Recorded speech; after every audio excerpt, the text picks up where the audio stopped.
May I draw members' attention to my entry in the Register of Interests. In particular, I own a bar called Celador, not the same Celador as the one to which the honourable gentleman was just referring.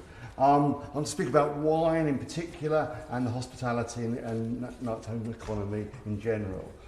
Currently, under the current regime, under the wine easement, 85% of all wine is sold in the UK pays the same rate of duty. It's now to be replaced by 30 different rates.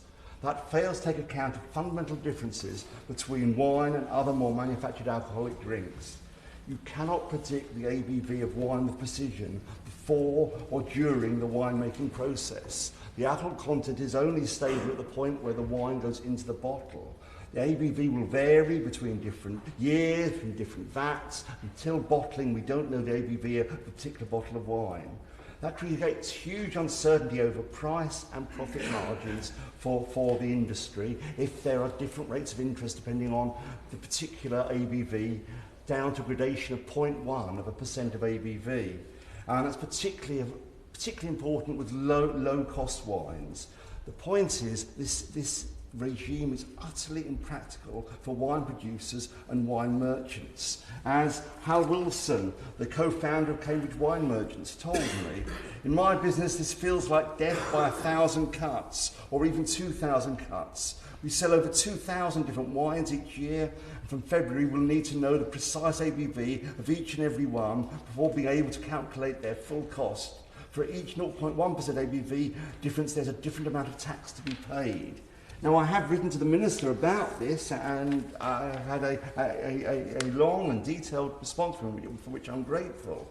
And he does make the point that HMRC will change its practices will accept the ABV on the label of the bottle, and the label on the bottle can be at 0.5%, the nearest 0.5%.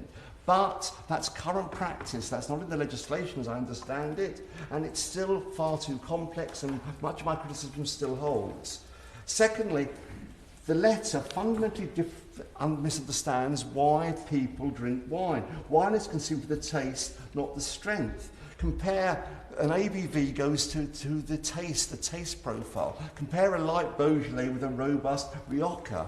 It's all about taste, not about buying it because it's stronger to get more drunk. That's not how wine consumers consume wine. Turning to hospitality and nighttime economy, this industry is facing an existential crisis. Rising energy prices, recent inflation, labour shortages following Brexit, changes to commuting patterns, the more than doubling of business rates. And now alcohol duties is another burden. It's death by 1,000 cuts. Every incremental cost makes survival more difficult. So that's why we're asking for a review after 6 months to see the effect on the wine industry, on the hospitality industry, the nighttime economy, and other industries. Thank you.